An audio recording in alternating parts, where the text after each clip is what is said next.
بسم اللہ الرحمن الرحیم۔ السلام علیکم، آپ دیکھ رہے ہیں پریم المرشد اور میں ہوں منور عتیق۔ ناظرین محترم، آپ کے سوالات اور رہنمائی کے لیے ہمارے ساتھ موجود ہمارے بہت ہی محترم جناب حضرت امیر محمد اکرم افغان صاحب۔ آپ سلسلہ نقشبندیہ اویسیہ کے شیخ ہیں، مترجم قرآن ہیں، مفکر قرآن ہیں، شاعر ہیں، ادیب ہیں، بہت سے حوالے ہیں آپ کے تعارف کے۔ حضرت جی بہت شکریہ، آپ نے وقت دیا۔ اور سب سے پہلے ہم حسب معمول اپنے ٹاپک کی طرف آتے ہیں، چونکہ قربانی بہت قریب ہے، تو قربانی کی حقیقت واضح کر دیجیے کہ کیا ہے۔ الحمدللہ رب العالمین والصلاة والسلام علی حبیبہ محمد وآلہ وصحبہ اجمعین۔ اعوذ باللہ من الشیطان الرجیم، بسم اللہ الرحمن الرحیم۔ قربانی یوں تو حضرت آدم علیہ نبینا علیہ الصلاۃ والسلام سے شروع ہو کر تمام امتوں میں آتی ہے، بلکہ آپ نے پڑھا ہوگا، سنا ہوگا، حابیل اور قابیل کے جھگڑے میں بھی دونوں بھائیوں نے قربانی پیش کی، تو جو قربانی پیش کی جاتی تھی آسمان سے آگ آتی، جو قبول ہوتی اسے جلا جاتی، صحیح۔ تو تب سے قربانی تو ہر امت میں آئی ہے۔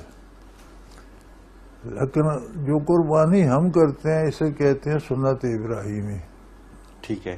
یہ سنت ابراہیمی اس لیے کہتے ہیں کہ یہ کام جو ابراہیم علیہ السلام نے کیا تھا ہم اس کی نقل کرتے ہیں، کرتے سنت نبی کریم صلی اللہ علیہ وسلم کی ہے۔ عادت ابراہیم علیہ السلام سے یہ شروع ہوئی کہ آپ کو ایک تو انتہائی بڑھاپے میں فرزند ارجمند عطا ہوا حضرت اسماعیل علیہ السلام، تو علماء کے مطابق اس وقت آپ کی عمر مبارک تقریباً 100 سال کے قریب تھی، کوئی سال سے زیادہ یا کم، اور مائی صاحبہ کی عمر بھی 90 سال کے قریب تھی۔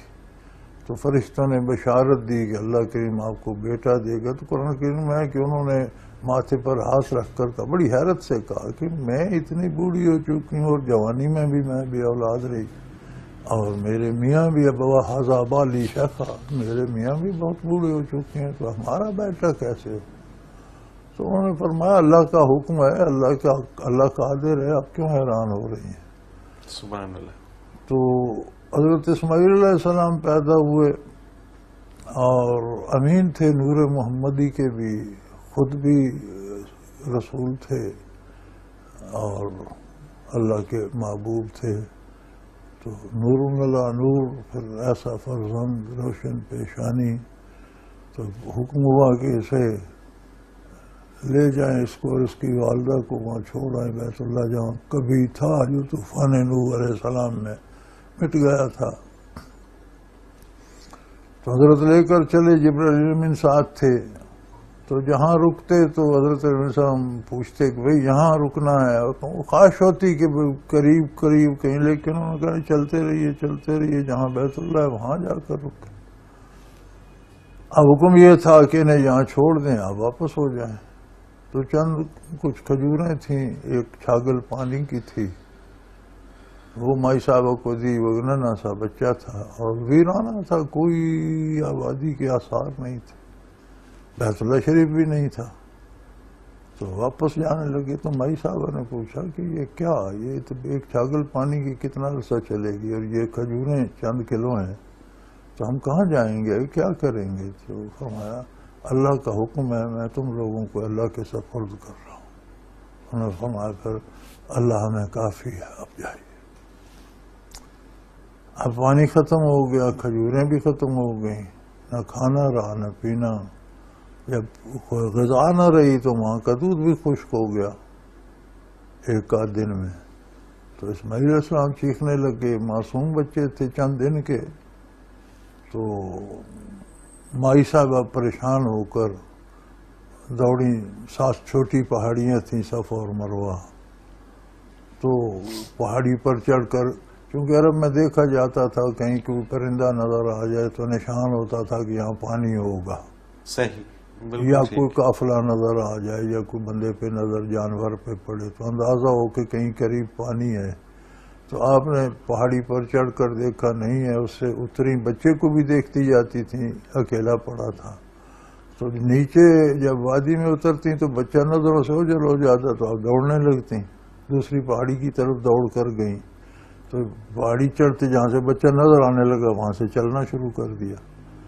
اوپر پہنچے کوئی نظر نہ آیا, پھر واپس دوسری پہاڑی. تو اس طرح آپ کے 7 چکر لگے تو دیکھا کہ جہاں بچہ لیٹا ہوا ہے تو اس کی جہاں کھریاں وہاں سے پانی کا چشمہ پھوٹ رہا. اللہ اکبر. تو وہ اللہ کو وہ ادا ایسی پسند آئی کہ اسے حج کا رکن بنا دیا. اور عمرے کا بھی اب چھوٹا حج کریں یا بڑا تو پہاڑیوں پہ دوڑنا پڑتا ہے, اسے صحیح کہتے ہیں. اور اسی طرح دوڑنا پڑتا ہے کہ جہاں سے وہ دوڑی تھیں وہاں سے دوڑ کے جائے, اور جہاں سے وہ چلی تھیں وہاں سے چل کے جائے. سبحان اللہ. حتیٰ کہ نبی کریم صلی اللہ علیہ وسلم کی ذات اقدس نے بھی اسی طرح صحیح فرمائی. یہ ادا ایسی اللہ کو پسند آئی. اس مرحلے سے گزرے تو زمزم نام بھی اسی وقت اس چشمے کا پڑا کہ انہوں نے ارد گرد ریت کر کے, زمزم کا مطلب تھا ٹھہر جا, حوصلہ کر, رک جا. تو پانی تو بہنا شروع ہو گیا. تو حضور فرمایا کرتے تھے صلی اللہ علیہ وسلم کہ اگر اماں روکتی نہیں اسے تو یہ چشمہ اتنا بہتا کہ روئے زمین پر چلا جاتا. تو جب فلما بلغ معه السعی, ان کے ساتھ چلنے کے قابل ہوئے. اب 2.5 سال کا بچہ بھی چل پڑتا ہے, 3 سال کا بھی انگلی تھام کے چل پڑتا. جب چلنا شروع ہوئے تو حکم ہوا کہ اسے میری راہ میں ذبح کر دیجئے.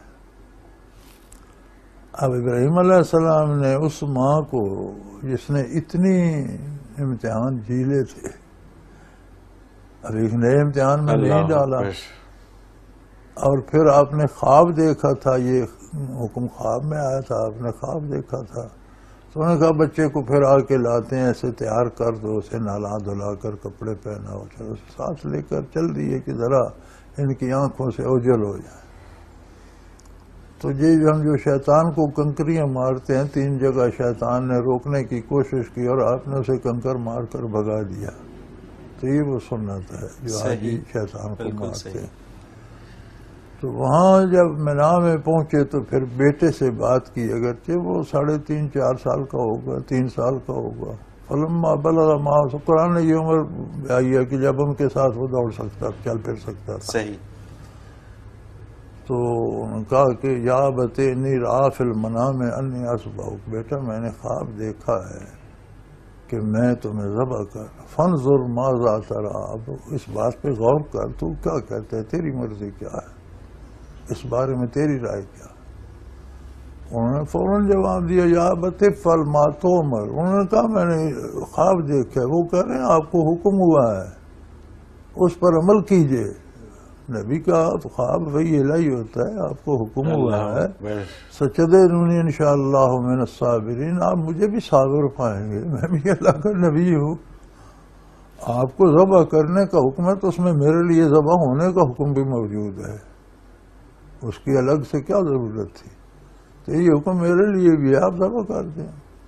انہوں نے آنکھوں پہ پٹی باندھی, بچے کی آنکھوں کی پٹی باندھی. آخر نبی بھی انسان ہوتے ہیں, بشر تو ہوتے ہیں, بشری خصوصیات تو انبیاء میں بھی ہوتی ہیں. اب ایسا بچہ ذبح کرنا آسان کام تو نہیں تھا. پھر سے الٹا انہیں لٹا دیا, چھری چلا دی, خون کا فوارہ چھوٹا, گردن کٹ گئی, تسلی ہو گئی, ذبح ہو گیا. تو آنکھیں کھولیں, پٹی اتاری تو دیکھا وہ تو کھڑے مسکرا رہے ہیں, دمبا ذبح ہوا پڑا. تو پریشان ہو گئے کہ یہ کیا ہوا, میرا تو قربانی تو میری نہ ہوئی. تو فوراً وہی آئی, قد صدقت رویا, آپ نے خواب سچ کر, آپ نے تعمیل ارشاد کر دی. یہ میری قدرت تھی کہ میں نے اسماعیل کی جگہ وہاں جنت سے دمبا پہنچا دی. یہ میری قدرت تھی. سبحان اللہ. آپ کو جو حکم ملا تھا آپ نے تعمیل کر دی. اب اس پہ کس طرح کی رحمتیں, کیسے انوارات, کیسی برکات نازل ہوئی ہوں گی. جو پہلے قربانیاں تھیں ان کی اپنی حیثیت تھی, یہ تو ایک الگ قسم کی, اور اس کی کس قسم کی برکات, کتنی رحمت الہی برسی, کتنا اہتمام رب العالمین نے کیا, جنت سے دمبا بھیجا, ذبح کرایا. بے شک. پھر حضور اکرم صلی اللہ علیہ وسلم کو بھی حکم ہوا فصلی لربک وانحر, اپنے رب کی عبادت کیجیے اور قربانی کیا کیجیے. تو ہم اس حکم کی تعمیل جو حضور نے کی اس کے میں ہم محمد الرسول صلی اللہ علیہ وسلم کی سنت پہ قربانی کرتے ہیں. اس کا نام سنت ابراہیمی اس لیے پڑ گیا کہ یہ قربانی اس طرح کی ہے جس طرح ابراہیم علیہ السلام نے دی، اس طرح کی نہیں جس طرح پہلی امتیں دیتی. صحیح، بالکل ٹھیک، بالکل. اب جو قربانی کرتا ہے ایک جانور ذبح کرتا ہے اللہ کے نام پر، تو اس کے خلوص کے مطابق اس طرح کے انوار آتے ہیں جیسے اس وقت ابراہیم علیہ السلام اور اسماعیل علیہ السلام پر آئے تھے. سبحان اللہ، سبحان اللہ. اگر کیفیت وہ والی مل جائے، قربانی نصیب ہو کی جائے تو کیا اصل بات. حقیقت تو یہ ہے بالکل صحیح. باقی قرآن میں ارشاد ہے کہ اللہ کو تمہارے خون بہانے یا گوشت کی ضرورت نہیں ہے، وہ تمہاری وہ کیفیات کو دیکھتا ہے کہ کس خلوص سے تم قربانی کر رہے ہو، کس تصور سے کر رہے ہو، کس یاد میں کر رہے ہو کہ یا اللہ مجھے بھی ان انوارات میں سے کوئی کرن ہی عطا کر دے. میں بیٹا تو نہیں، ایک جانور، ایک دمبا، ایک بکرا، ایک گائے بیل میں شراکت کچھ تو میں کر رہا ہوں، اور وہ جتنی ممکن ہو سکے کرنی چاہیے. نبی کریم صلی اللہ علیہ وسلم نے حجۃ الوداع پہ 100 اونٹ قربان کیا، حالانکہ آپ کے ہاں ہمیشہ تندرستی رہتی تھی. بالکل صحیح. تو نہر کیے 63 اونٹ آپ نے اپنے دستے اقدس سے کیے، اور باقی حضرت علی رضی اللہ عنہ کو حکم دے دیا. آپ کی عمر مبارک دنیاوی بھی 63 برس ہوئی. صحیح. تو بالکل صحیح. قربانی کا یہ ہے کہ جتنی حیثیت ہو، 1 کرے، 2 کرے، 10 کرے، 50 کرے، 100 کرے، اس کیفیت میں ڈوب کر کرے. اللہ اکبر. اور اسی لیے علماء کہتے ہیں کہ اگر خود ذبح کرے تو بہت اچھی بات ہے. یہ کیفیت طاری کر کے اللہ سے عجز و نیاز سے کہ یا اللہ میں بیٹے تو نہیں، میری اتنی جرت نہیں، لیکن ایک جانور تو تیرے نام پہ ذبح کر رہا ہوں، کوئی ذرا ان تجلیات کا، اس جلوے کا، اس رحمت کا مجھے بھی عطا ہو جائے. سبحان اللہ، سبحان اللہ. تو کوئی شک نہیں ہے اس میں. بہت بڑی سعادت ہے. اور اللہ تعالیٰ یہ کیفیت ہمارے اصل بات تو اس قلبی ارادے اور باطنی کیفیت پر ہے. قربانی کی حقیقت تو یہ ہے. بالکل صحیح. ورنہ پھر رسم ہے، چلو.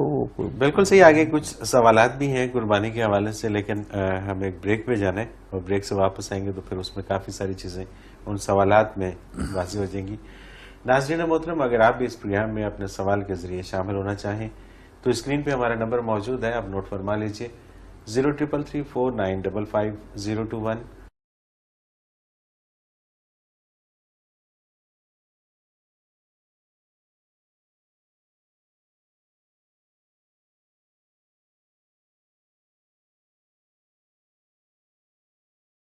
پروگرام میں ایک بار پھر خوش آمدید ناظرین محترم. آپ کے سوالات اور رہنمائی کے لیے ہمارے ساتھ موجود ہمارے بہت ہی محترم جناب حضرت امیر محمد اکرم اوان صاحب.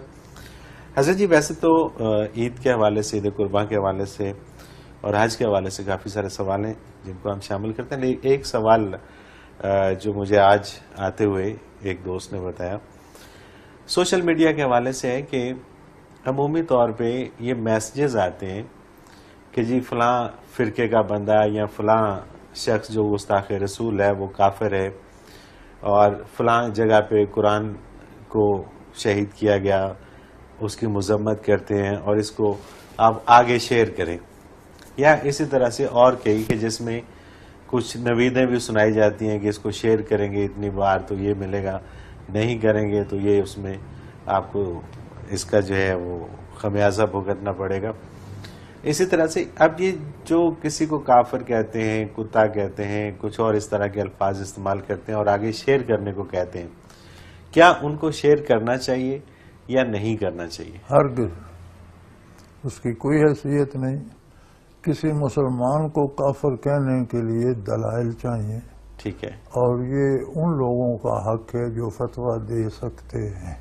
ٹھیک ہے. ہر آدمی فیصلہ نہیں کر سکتا. آپ ظاہری مقدمے کا فیصلہ کر سکتے ہیں بغیر عدالت کے؟ سوال ہی پیدا نہیں ہوتا. آپ کو عدالت میں بھی ثابت کرنا پڑتا ہے تب جا کر فیصلہ ہوتا. تو کسی نے کفر کیا ہے تو آپ اس کے خلاف شہادت دیں، کسی اہل علم کے پاس گواہی دیں کہ اس نے یہ جرم کیا ہے، میں نے، وہ آپ کی گواہی کو تولیں گے ایک بندے نے دیکھا ہے، دو نے دیکھا ہے، کیا دیکھا ہے، کس صورت میں دیکھا ہے، وہ سارا اس کا انداز، وہ فیصلہ دے سکتے ہیں کہ یہ کافر ہو گیا یا نہیں ہوا۔ ہر بندہ کفر کا فتویٰ نہیں لگا سکتا، اور پھر علم کے نزدیک ہے، چونکہ علماء فرماتے ہیں ایک بندے سے کفریہ جملہ نکلا، اس کی 100 تعبیریں ہو سکتی ہیں اور 99 کفر پہ دلالت کرتی ہیں، ایک نہیں کرتی تو اسے کافر نہیں کہا جائے۔ صحیح، بالکل صحیح، اتنی احتیاط ہے۔ بالکل صحیح۔ پھر خود سے ایک فتویٰ دے دینا اور دوسروں کو کہنا تم بھی کرو، یہ تو زیادتی ہے۔ ایسی چیزوں کو سننا دیکھنا ہی نہ چاہیے، آ جائیں سامنے ڈیلیٹ کر دینی چاہیے۔ اس میں سازش بھی ہو سکتی ہے کہ وہ چیزیں جو ایک شخص نہیں جاننا چاہتا اس کو اس طرح سے پیش کیا جائے کہ وہ ان کو جاننا دیکھا ہی نہ جائے، ضرورت کیا ہے؟ ہم کون ہوتے ہیں ان کو دیکھ کر فیصلہ کرنے والے؟ متعلقہ اتھارٹی کو دو، اس کو وہیں پہ ڈیلیٹ کر دیں، ڈیلیٹ کر دیں، پڑھے ہی نہیں، آگے کیا خود بھی نہ پڑھے، خود بھی نہ پڑھیں۔ بالکل ٹھیک ہے، بالکل صحیح۔ اب آتے ہیں جی سوالات کی طرف، اور اس میں ضیاء الرحمان نے یہ کہتے ہیں سعودیہ میں ایک ادارہ ہے جو تعلیم قرآن دیتا ہے، وہ اپنے ادارہ میں پڑھنے والوں اور درس قرآن دینے والوں کو مفت حج اور عمرہ کرواتے ہیں، اور جو لوگ مفت حج یا عمرہ کرنے کے لیے اس ادارے میں شامل ہو جاتے ہیں، کیا اس طرح سے حج اور عمرہ ہو جاتا ہے؟ یہ آپ کا خیال ہے، ادارے والے تو پڑھانے کے لیے ہی رکھتے ہیں، یہ تو ہمارا خیال ہے نا کہ یہ پڑھنے نہیں گیا، حج عمرہ کرنے گیا ہے، یہ اس کی کوئی دلیل نہیں ہے ہمارے پاس۔ یہ تو ہم سارے ہی کہہ سکتے ہیں کہ یہ سارے صرف اس لالچ میں گئے ہیں، بالکل صحیح ہے، یہ تو کوئی دلیل نہیں ہے۔ تو ان کا ایک ہے طریقہ، ان کے پاس اتنی گنجائش ہے، اتنے فنڈز ہیں، وہ کراتے ہیں، الحمدللہ، اور یہ ہو جاتا ہے، اچھی بالکل بات۔ ٹھیک ہے۔ محمد زاہد ہیں رائمنڈ لاہور سے، انہوں نے 4 سوال بھیجے ہیں۔ پہلا سوال ہے کہ حج پہ جانے کے لیے کون کون سی شرائط ضروری ہیں؟ یہ میرا خیال ہے پہلے بھی عرض کر چکے ہیں کہ اس کے پاس وسائل ہوں اتنے کہ حج پر جائے اور واپس آنے تک جو اس کے ذمے اہل خانہ ہیں ان کے اخراجات انہیں دے کر جائے، پیچھے وہ محتاج نہ ہوں، اپنے اخراجات پاس ہوں، وہاں جا کر مانگنا نہ شروع کر دے، ٹھیک ہے، صحت ٹھیک ہو، کوئی رکاوٹ راستے میں جو اس کے بس میں نہیں ہے، جیسے حکومتی پابندیاں ہوتی ہیں یا کوئی ایسا دشمن کا خطرہ کہ قتل ہو جائے گا، یا کوئی ایسی رکاوٹ نہ ہو تو پھر جانا تو فرض ہے۔ بالکل ٹھیک۔ اچھا، یہ ایک اہم سوال ہے، یہ کہتے ہیں جو لوگ حج اور عمرہ پہ جاتے ہیں تو کیا وہاں جا کر ان کا موبائل پہ تصویر بنانا جائز ہے؟ بچے یہ اس عہد کی خرافات ہیں۔ اب کوئی بیت اللہ کی ایک آدھ تصویر لے لیتا ہے تو خیر ہے، لیکن صرف فوٹوگرافی کرتے رہ جانا اور بدتمیزی کی حد تک جانا، یہ غیر موزوں بات ہے۔ بلکہ عمومی طور پہ ایسا ہوتا ہے کہ کئی دوست جو وہاں پہ جاتے ہیں وہ ایسا لگتا ہے کہ وہ صرف اور صرف اسی لیے گئے ہیں کہ وہ لوگوں کو یہ بتائیں کہ میں عمرہ کرنے کے لیے آیا ہوں، اپنی یاداشت کے لیے یا اسے بار بار دیکھنے کے لیے کوئی ایک آدھ فوٹو بنا لیتا ہے تو خیر ہے کہ چلو جائیں گے تو پھر زیارت کریں گے، یار میں وہاں بھی گیا تھا، وہاں بھی گیا، لیکن ایک حد ہے۔ اب میں گیا تھا آغار سور پر، اللہ کریم مجھے لے گئے، تو ایک تو وہاں بندے نے اور صرف پاکستانیوں نے اپنے نام لکھے ہوئے تھے پتھروں پر، پھر اتنا گند مچا ہوا تھا، وہ فلموں کے ڈبے اور وہ خالی فلموں کے وہ چیزیں وہ پھینک کر وہ انبار غلاظت کو، یہ کون سا ادب ہے، یہ کون سی بات ہے؟ اسی طرح آپ عرفات میں جائیں تو جبل رحمت پہ یہی حال ہے، تو یار یہ تو گستاخی ہے، اور ایسے لوگ بجائے وہاں سے نیکی حاصل کرنے کے عذاب الہی کو دعوت دے رہے ہوتے ہیں۔ آپ فوٹوگرافی کے لیے نہیں گئے، بنیادی طور پر آپ حج کرنے گے، اپنی توجہ اس پہ رکھیں، اور وہ کیفیات جو ہیں وہ اگر وہاں پر نہیں ہے تو کیا فائدہ؟ یاداشت یادگار کے لیے کوئی ایک آدھ تصویر دو بنا لیتے ہیں آپ، تو اچھی بات ہے، خیر ہے، لیکن صرف تصویریں ہی بنانے پہ لگ جانا، اصل مقصد بھول جانا، یہ کوئی بات تو نہیں ہے۔ بالکل صحیح۔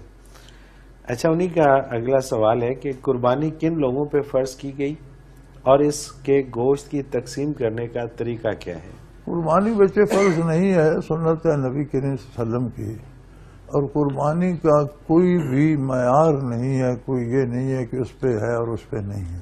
ٹھیک ہے. غریب بھی ہے، اگر اس وقت استطاعت ہے، یہ گھر میں کوئی دمبا بکرا پال رکھا ہے تو دینا چاہے تو ضرور دے. صحیح. امیر ہے تو اپنی استطاعت کے مطابق ایک سے زیادہ کرنا چاہتا ہے، جتنی وہ کرتا ہے بہت اچھی بات ہے. اور اس کا کوئی زکوٰۃ کی طرح کوئی نصاب نہیں ہے کہ فلاں اتنے پیسے ہوں تو زکوٰۃ تو اب ایک نصاب پہ واجب ہوتی ہے نا، فرض ہوتی ہے. تو یہ اس کا کوئی قربانی کا نصاب نہیں ہے. ٹھیک ہے. تو جو کر سکتا ہے بہت اچھی بات ہے، سعادت ہے.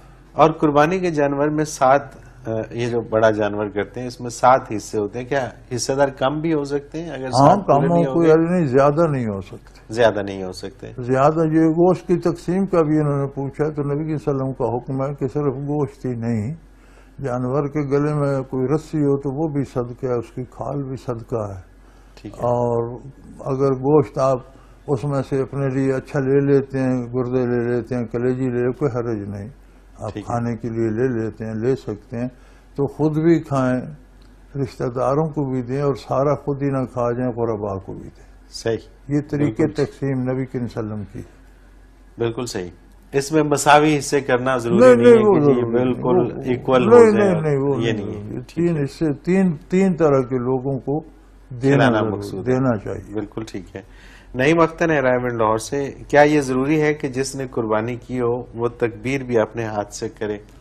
یہ بہت اچھی بات ہے، شاید میں پہلے بھی عرض کر چکا ہوں کہ یہ بہت اچھی بات ہے کہ اپنے ہاتھ سے ذبح کرے تو اس کیفیت کو بھی یاد رکھے اور وہ کیفیت دل میں لائے تو بہت اچھی بات ہے. ورنہ علماء فرماتے ہیں کہ بعض اوقات بندہ خود نہیں کر سکتا تو کم از کم پاس کھڑا ہو، کسی سے ذبح کروائے تو خود بھی پاس کھڑا ہو، وہ کیفیت دل میں لائے اور وہ لذت بھی حاصل کرے. بے شک اصل بات تو وہ لذت ہے، وہ لذت کہ جب بندہ پاس بیٹھا ہو اور کیفیت وہ ہو کہ اگر اس کی جگہ مجھے اپنا بیٹا بھی قربان کرنا پڑتا تو میں حاضر تھا.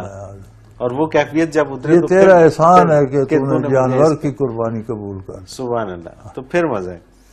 عامر اقبال خان شادرہ لاہور سے، انعامی بانڈ کی قرعہ اندازی میں ملنے والی انعامی رقم سے حج، عمرہ یا قربانی جائز ہے؟ بچہ میرا خیال ہے کل یہ حدیث پاک گزری ہے کہ حرام سے نیکی نہیں ہوتی. صحیح. بالکل صحیح. حرام مال سے صدقہ نہیں ہوتا، نیک کام نہیں ہوتا، اس کے وسائل بھی حلال ہونے چاہیے. بالکل ٹھیک. نیک کام کے ذرائع اور وسائل حلال ہونے چاہیے. صحیح. جو حرام چیزیں پیشاب سے وضو ہوتا ہے، سوال ہی پیدا نہیں ہوتا. بس ایسا ہی ہے. سمپل سی بات ہے. بالکل ٹھیک ہے. جی ایک بریک لے لیتے ہیں اور پھر کچھ اور سوال ہیں وہ شامل کرتے ہیں. ناظرین محترم، اگر آپ بھی اس پروگرام میں اپنے سوال کے ذریعے شامل ہونا چاہیں تو اسکرین پہ ہمارا نمبر موجود ہے، آپ نوٹ فرما لیجئے 0334955021، اور اسی طرح سے آپ ہمیں ای میل کے ذریعے بھی اپنا سوال بھیج سکتے ہیں.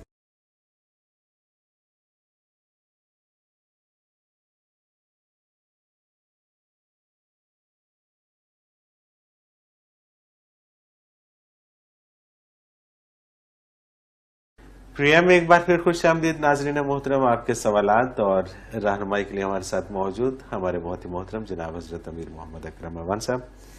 حضرت جی، عامر اقبال خان کا ہی اگلا سوال ہے، قربانی کی رقم سے جانور قربان کرنے کے بجائے کسی انتہائی غریب شخص کی مدد کی جا سکتی ہے؟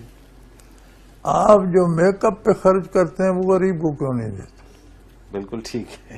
آپ جو اپنے لباس پہ خرچ کرتے ہیں اس میں سے رقم بچا کر غریب کو کیوں نہیں دیتے؟ آپ صبح شام جو دعوت اڑاتے ہیں اس میں سے قربانی لگے یا آپ کو؟ قربانی الگ عبادت ہے.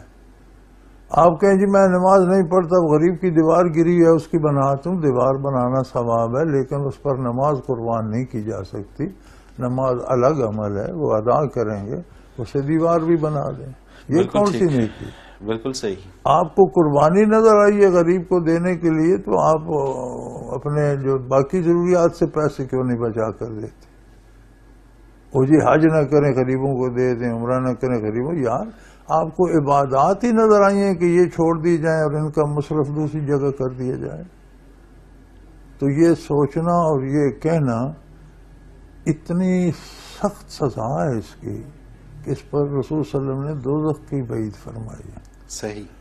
فرمایا بنی اسرائیل کو حکم تھا کہ جہاں سے ان کے کپڑے کو پیشاب لگ جاتا تو وہ کاٹنا پڑتا تھا. ہم تو دھو لیتے ہیں نا، اللہ نے آسانی کر دی. بنی اسرائیل میں یہ تھا قمیض پر سلوار پر کہیں پیشاب کا قطرہ لگ تو وہ جگہ کاٹنی پڑتی تھی، دھونے سے پاک نہیں ہوتی تھی. تو حضور نے فرمایا ایک شخص منع کیا کرتا تھا کہ یہ کیوں نقصان کرتے یا دھودا کے پاک کر لو، تو اس بدلے اسے دوزخ جانا پڑا کہ تم میرے حکم کے مقابلے میں اپنا حکم چلاتے. یہ اللہ کا حکم ہے، نبی کریم کی سنت ہے، اس پر آپ اپنی رائے دیتے ہو. اور کتنے خرچ ہم کرتے ہیں، سگریٹ پیتے ہیں، تمباکو پیتے ہیں، پان کھاتے ہیں، وہ غریب کو کیوں نہیں دیتے؟ وہ چھوڑ دیں، وہ پیسے غریب کو دے دیں. بالکل صحیح بات ہے، بالکل ٹھیک بات ہے، کیونکہ اس کے اوپر ایک بری عادت سے بھی بچ جائیں گے، فضول خرچی سے بھی بچ جائیں. صدقے آپ کو صرف قربانی نظر آتی ہے عجیب، اربوں روپے کے. اس پہ ایک بڑا گروپ ہے جو بڑا ایکٹیو ہوا ہے. جتنا میک اپ پہ خرچ ہوتا ہے، آپ کی امپورٹ کا بڑا حصہ میک اپ کا ہے. بالکل صحیح بات ہے. اور کبھی یہ عورتوں کے ذمہ تھا، اب تو مرد عورتوں سے بڑھ گئے، تو وہ کیوں نہیں غریب کو دیتے؟ بالکل ٹھیک بات ہے، کیونکہ کوئی 700 ارب کے قریب تو میک اپ کے اوپر خرچ ہوتا ہے جی. 700 ارب کے قریب تو 700 ارب بانٹو نا غریبوں میں. تو وہ نہیں. اور بحث اس پہ ہو رہی ہوتی ہے کہ یہ جو سال کے سال قربانی ہوتی ہے، یہ اگر نہ ہو تو اتنا غریبوں کو دے کے تو یہ کیا جا سکتا ہے. اور وہ بڑے ابھی تو ڈھکے چھپے الفاظ میں وہ گروہ کام کر رہے، لیکن کسی وقت اسی طرح سے کھل کے بھی آ سکتا ہے اور وہ اعلان بھی کر سکتے ہیں. تو یہ ہمیں یہ جان لینا چاہیے کہ عبادات کو چھوڑ کے کسی کی مدد کرنا، وہ اپنی عیاشیوں کو چھوڑ کے مدد کرنی چاہیے. اس کو چھوڑ کے مدد کرنا. محمد فاروق ہیں چونیا سے. اگر کسی کا قربانی کا بکرا چوری ہو جائے اور وہ دوسرا بکرا لینے کی استطاعت بھی نہ رکھتا ہو تو اس کے لیے کیا حکم ہے؟ میرے بھائی جو استطاعت دوسرے بکرے کی نہیں رکھتے وہ پہلا بھی نہیں لیتے. ٹھیک ہے. جو خریدتے ہیں وہ استطاعت رکھتے ہیں. بکرا مر جائے یا چوری ہو جائے، اس نے قربانی کے ارادے سے بکرا لیا تھا، اسے قربانی کرنی پڑے گی. کرنی پڑے گی. بالکل ٹھیک ہے. نیت کر لی تھی، وہ پوری کرنی ہوگی. صحیح، بالکل ٹھیک ہو گیا. یعنی کہ پہلا بکرا آ گیا، اب وہ چوری ہو گیا تو لازمی ہے کہ قربانی کرے گا دوسرا بکرا لے کر. صحیح. اور اسی طرح سے نیت نہ کرتا تو خیر تھی. ٹھیک ہے، بالکل ٹھیک ہے. محمد بلال ہیں شیخو پورہ سے. یہ کہتے ہیں اگر قربانی کا جانور زخمی ہو جائے تو عید قربان سے پہلے زخم ٹھیک ہو جانے کی صورت میں اس کی قربانی کی جا سکتی؟ درست ہو سکتی.